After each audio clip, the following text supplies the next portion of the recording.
Imagine fighting for your country in war, surviving the trenches of Europe, coming home as a hero, only to be driven out of your own capital city by tanks. In the summer of 1932, thousands of World War I veterans marched on Washington, D.C. They weren't asking for glory. They were asking for money they had already been promised. What happened next would shock the nation and change American politics forever. When World War I ended in 1918, millions of American soldiers returned home. Jobs were scarce, inflation was rising. The economy was unstable. In 1924, Congress passed a law promising veterans a bonus payment, but not until 1945. The government delayed payment to reduce immediate financial pressure. Veterans received certificates that would mature years later. At the time, many accepted it. But then came the Great Depression. By 1932, America was collapsing economically. Banks failed, factories shut down, unemployment soared above 20%. Veterans were hit especially hard. Men who once wore uniforms with pride now stood in breadlines.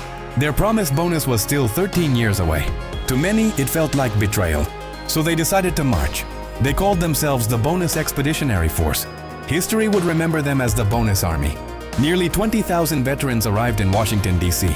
They built camps along the Anacostia River, tents, wooden shacks, makeshift streets. Families joined them. Despite desperation, the camps were organized and mostly peaceful.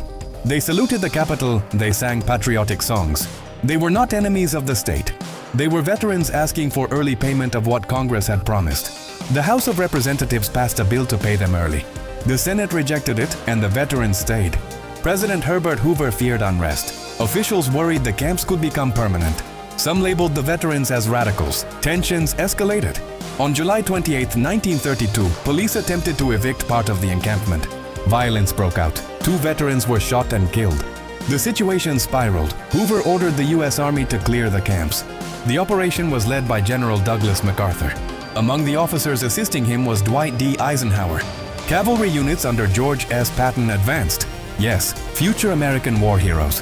Facing former American soldiers, troops advanced with bayonets. Cavalry charged. Tear gas filled the air.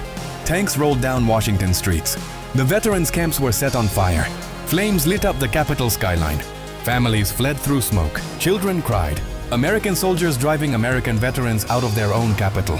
Newspapers printed shocking photographs, burning tents, veterans running from tear gas.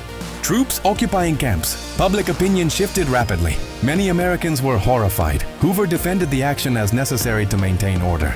But to millions, it looked like cruelty. That November, Hoover lost the election in a landslide. Franklin D. Roosevelt promised a new direction. Public sympathy for veterans continued to grow. In 1936, Congress approved immediate payment to veterans. This time, it overrode a presidential veto. The Bonus Army lost the confrontation in 1932. But they changed the national conversation. Their protest reshaped how America treated its veterans. Future generations would see stronger veterans' benefits because of their stand.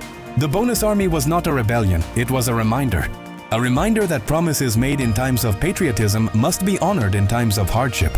In 1932, tanks rolled through Washington, not against a foreign enemy, but against men who had once fought for the flag. History remembers wars, but sometimes the most powerful battles happen after soldiers come home.